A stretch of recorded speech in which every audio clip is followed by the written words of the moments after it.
Good morning, folks, and welcome to another great edition of Money Truth Moments with our very own Money Truth expert and money whisperer, Judy Copenbarger. How are you? I'm fine. I am fine. I love that money whisperer. That just suits me. I am Yeah, doing totally. great. Loving the summer, loving July, loving the weather. It's just been a wonderful, wonderful time. So how are you doing? I understand you have been vacationing just a little bit. Yeah. Uh, yeah, just a little bit, and I'll fill you in. Next week after we get through it. But it's been great. It's also cool that I get to do this with you, even now. So I want to make sure that our folks get to learn this week because we have a great subject for you guys. This week we're going to be talking about your financial life. Is your financial life ready for the unexpected? And I think a lot of us can relate with those unforeseen instances, unforeseen moments. So I want to make sure that we get to it. So what do you say we get started? Let's do it. The unexpected. The unexpected, right? I almost have. We should have like some horror theme music or suspense music for this, right? Exactly. Yeah. So, Judy, nobody likes thinking about emergencies, but isn't that exactly why we should prepare before they happen? Yeah. And I think, preparing doesn't mean we're pessimistic. It just means that we're ready, right? Because things will happen. We don't know when or what, but things will happen. And particularly financially, it can have a big impact. So we just want to be ready. And what does that look like? So I think also one of the challenges I think is why do so many people delay preparing for life unexpected events, right? The Oh, denial I think is one of them for sure. it's not going to happen to me. It's never going to Mhm. happen to me. We'll do that later, especially when we're dealing with people on their estate planning later. Why would I do it at 40? Why would I do it at 50? I'm going to die when I'm 97, right? And so, why would I do it? It's not going to happen. But really, preparing is one of the greatest gifts that we can give to people that we really care about, people that we really love. Preparing because it streamlines the process, whatever the process will be. There's so many contingencies in life, we can't really anticipate which one's going to happen, but something will happen at some point. We don't know what order we're going to, die. We don't know what order we're going to have an incapacity should that happen. We don't know who's going to be around or what they're going to need. But if we can resource them and have all those contingencies covered, which a good estate plan and a good insurance plan will do, it really goes a long way on the other side. And we deal with families on both sides, the planning side and then the something happened side. Mhm. And those meetings are very different. The meetings that we have with the families all around the conference room, the board table, the ones where the family um, member who has passed away or is in the nursing home or has had some trauma, accident, they're in the hospital, something. When we have the meeting and that has happened and there's been planning, it's still a tough meeting, but now we just have to connect the dots and here's the process of what needs to happen moving forward. Okay, great. The planning is there. We save the money, we save the hassle, we save the court intervention. We can just take care of business. The meetings that we have with those same people, same family members and everybody, the business owners and partners and all of that, when we have those meetings and there has not been proper planning, it's a whole different thing. Now we're on this track. There's planning and not planning, two tracks, right? Now we have to do these things and look at the expense and the delays and all the costs associated that will be required because of the supervision process. Usually probate, is one of those processes. Very, very different meetings. So planning is such a gift you can give your family and your business partners. It's amazing. You're talking about this, and I think normally I ask you about life experiences and people you deal with, but I think I'm going to actually ask you. I think it's a perfect transition to ask about, obviously you never share names, but what situations in your career have you seen where a little preparation made an enormous difference? I mean, the good and the bad, I guess, for that. Yeah, great question. So many. One area is just cash. Do you have cash on hand? Do you have the availability to get cash? And we saw this throughout COVID. There were small businesses. I work with a lot of small business owners and people that have, collect real estate and things like that. And the ones that had the availability to deal with cash, to get their hands on cash, did well. They weathered really well through that COVID process. They kept their businesses open. They were able to pivot, when the regulations were changing. They had a restaurant. Now you have to put in the screens. Remember, we had to have the screens between the booths so you wouldn't breathe on people. Then you had to go outside, build an outside deck, put everything so far away. Yeah. All those things. So the businesses and the small businesses and the people, a lot of people couldn't work, right? And there was times before they turned on the extra money that the government provided. That it's like, what am I supposed to do? I'm month to month, and now there's no income. The emergency savings and the people that could access like a HELOC or get their hands on money did well, and that's preparedness. Things like beneficiaries, if you think about having the proper beneficiary. I've had meetings over the years that are just so disappointing. People come in, it's like, I was referred into you. I have a problem. I was married to this guy for 20 years and then he died and all the insurance went to his ex-wife. I doubt he meant that. Wow. Well, he just never checked the beneficiary, right? So I was like, so I've heard of those stories and had those things happen many times. It's like, well, check your beneficiaries. It's simple to do. Get the form, call your insurance agent, call your 401k provider, make sure your beneficiaries are updated. And best, if you have a trust, get your estate planning done. Have the trust be the beneficiary. If you have a spouse, you could put them first, right? But have the trust be the beneficiary because we don't know who's going to die first. And you don't want to ever have a beneficiary designation that ends up being empty because that person has predeceased you. Now we're going to have to probate that or do some other small estate petition to get that money freed up. And it's such a hassle and it's so expensive, not at a good time. We're either grieving or dealing with a loved one who is not well. And those are stressful times already. Why add financial stress? Things like that. Make sure your life insurance is appropriate. You have the right amount for the right purpose. Sometimes we need insurance, when our kids are little. Sometimes we need it for business purpose, to cover a loss in a business. Sometimes we need it for estate planning or legacy. Make sure our kids get educated, things like that. But those needs change. So you want to do an insurance needs analysis, I would say every 5 years or so. Make sure you have the right kind, the right amount for the right reason. And those needs do change. So, and you want to make sure that's appropriate. Having powers of attorney and powers of attorney can be financial or for healthcare, talking to the doctors on your behalf if something you get knocked on the head and you can't, you're in surgery and they need to know what to do with you. Who do they talk to and what decisions would you like them to make on your behalf? And we had in California got real strict, probably I'd say 15 years ago, maybe a little bit longer than that, where you can't even legally, if you're a doctor or a healthcare provider, you can't talk to the spouse of someone who's laying there, just had a heart attack and they're going in for surgery or a stent or something. You can't legally tell any information to that spouse without oral permission. And if you don't have oral permission, you better have a paper, a healthcare power of attorney or directive of some sort, so they can talk to the person. Illegal to do that. They lose their license. And so, well, if you don't have that, but wait, that's my husband in there in surgery. That's my wife in there. Right. They can't say anything. The HIPAA, remember the HIPAA, HIPAA. Mm-hmm. So it says they can't. So all these things, having a current trust, a pour over will with a trust, they work in tandem. But all of these things are so simple to do. It's just knowing what to do and what are the priorities for them. So many stories of people that did it well and people that didn't. A lot of them are actually in the book and in the course that we provide. But it just gives you a little awareness of what you can do to prepare your family and simplify the process for them, whatever the process is, versus doing nothing because it's not going to happen to me, right? Yeah. And I think I'm glad you brought that up because I think we, when I say we, it's a lot of people listening are those procrastinators. I'll get around to it. I'll get around to it until they're in a jam, like he's saying, medical reasons or whatever.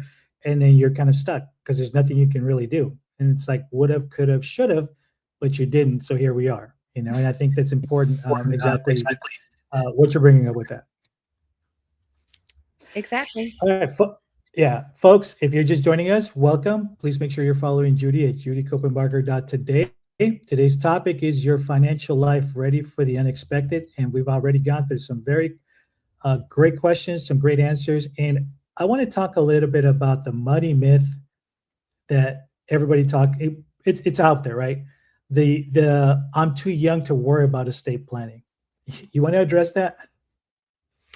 Well, that's just silly. We all know people that died way too soon and way too sudden. It's happened to some of us in our families. It's happened to some of us in our inner circle, our friends, or spouse of a friend, or parent of a friend, or something. And it's like, shouldn't happen. But it's not going to happen to me. That's the farce. It's like it's going to happen. We just don't know when or how. So why don't Right. we be ready? We can have the meeting that is pleasant for the family, or more pleasant for the family, or we can have the one that's just like, why didn't they do something? All they had to do was call somebody and do something.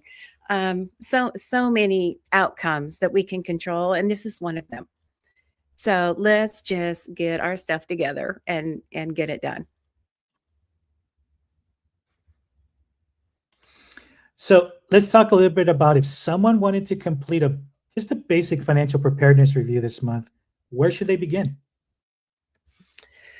Well, I think you need to look at the areas, and everybody's got a different um, family, a different plan, different assets, different holdings, things like that. So I would say if it's a young family, general advice, this isn't specific advice, it's very general.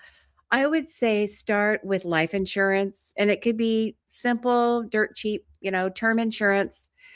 If the big what if happened, would your family be okay?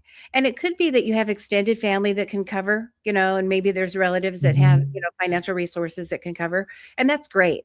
But if you don't have that in place, and you don't want to be a burden, or there aren't resources available in your family, you better have some insurance. And it's a lot less expensive than most people think. It's not very much money. And that can just cover you for 10 years, 20 years, 25, 30 years during your working years to get you to the point where you actually have accumulated some wealth on your own. But if that happened, I mean, how's the mortgage going to get paid? How are the kids going to go to school? If you have just imagine you're 40 years old, you've got 3 or 4 kids, and they're all in school and they're all in soccer and they're all doing their life. And then one of you is missing, and it's a dual income household. One of you is missing. Are you going to be able to continue to pay all the bills and do life? And imagine the surviving spouse trying to go back to work next Tuesday after a funeral of their spouse. They're not going to be 100% for a long time. All right. And they're still trying to hold it together. Maybe they just need to take 6 months or a year off and create this new life and start all over. And how am I going to do this and parent the kids? It's devastating financially. And money doesn't solve everything, but what it does do is All give right. you options to bring in help, to take the time off, to get away, to do what you got to do, to go through that whole grieving process. Which, my understanding, I have not lost a spouse, thank goodness, but I'm thinking, from my experience, it's probably between a year and 2 years, sometimes longer, especially in a longer marriage, older folks, before they even feel normal. Like today, I have the bandwidth to decide if I want coffee or tea. Like sometimes it takes months or years to be able to answer a simple question like that. What do I want, coffee or tea?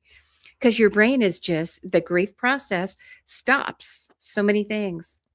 I once had a widow described to me, good friend actually, described to me the loss of her husband. And she said in that first several weeks, it's like the whole world stopped. But I could see people were still driving and walking and going through the motions and going to the store and going to the market and doing life. But the world had stopped, and it was so strange to watch people moving when everything was still. And she described it like that. And I thought, it's like your brain just like, I can't comprehend, I can't move. It's just, amazing. And I know everybody's grief experience must be a little different. Um, Right. but I just can't imagine. And then trying to financially hold things together without resources. So that's a gift that you can give your family. I'd say start with the insurance. That was a long-winded answer, but I'd say the other thing is, in a young family, make sure that you have your will and trust together, and they should work together. It should be a pour over will with your trust. And then those other peripheral documents, the healthcare documents and the power of attorney. If something happens to one of you, you're out of the country or unavailable for health reasons, the other one can still carry on and take care of business for you without getting the court involved or all the hassle. that the financial institutions will, have you go through all these hoops, or you just show up with the paper and say, talk to me. You can talk to me. It's simple to do. I think all of those things are helpful. Insurance, estate planning. I think if you have a business interest, you've got a partnership interest, or you're running a corporation or a company with a bunch of subsidiaries, I've got folks with properties and businesses all over the country. And if something shuts down, if one of the partners can't be there to do their role, to complete their role, who will? And how are we going to fill that gap financially and then also logistically? It's planning. Even things like, I had a guy that was 42, went out for a bike ride and was hit and killed. Wow. Yeah, 4 little kids. So, the wife comes home to this news, and what do we do now? And her big thing, I mean, financially, they were going to be okay. Business wise, they were going to be okay. She had a good job. They had plenty of savings, insurance, all that stuff. So financially, it wasn't an issue. But what about the information? How do I turn off Facebook? How do I turn off LinkedIn? How do I access all the bank accounts, pay the bills, and everything that is digital online on the computer? Where are the passwords? Think about that. And passwords you change some every month you have to change. In my business, I'm Right. always to update them. Where is that list? How can someone else step into your shoes if you don't come home one Friday night? How can someone step into your shoes and take care of business that is so much digitalized? I'm looking at my computer here. So much is digitized. Digitized. There you go. And how do you access all that? If somebody who does all that is not available, can you step into their shoes and take care of it? Does somebody know where all that stuff is? Is it written down? Is it in one of those electronic password storage? And where's the password to that, right? If there's a safety deposit box, which in the old days when we had papers, that's where they go, right? At the bank. A lot of people have safes in their home. We do. And so what's in there? How do I get in there? What's the code? Where's the key? Somebody needs to know that. Either your financial advisor, your banker, your neighbor, your family member somewhere. Let the kids know it's in a sealed envelope in the bottom drawer of my desk, something. So someone can carry on and take care of business if all of a sudden you can't. What will they need to know? I call it a legacy key. And I actually have created a key fob, and it's the green thing. It doesn't look like anything else. And that's where the key is to the place that has all that information. And then keeping that up, keeping it fresh, so a family member can carry on if you're not here. And again, it's hard to imagine your life without you in it. Right. What would my kids do? What would my spouse do? What would my parents do? What would happen to my business? What would happen at work? Right? It's hard to imagine that, but I think it's worth going there to say, what is the answer to these questions? How can I prepare people who were left behind if I'm not here to carry on and take care of business and fulfill the role that I've had in these areas? That's the question. And answering that is one of the biggest gifts that you can give the people that you care about. And you know what? We're at the tail end of the show, and I wish we had more time, but you know what that means, folks.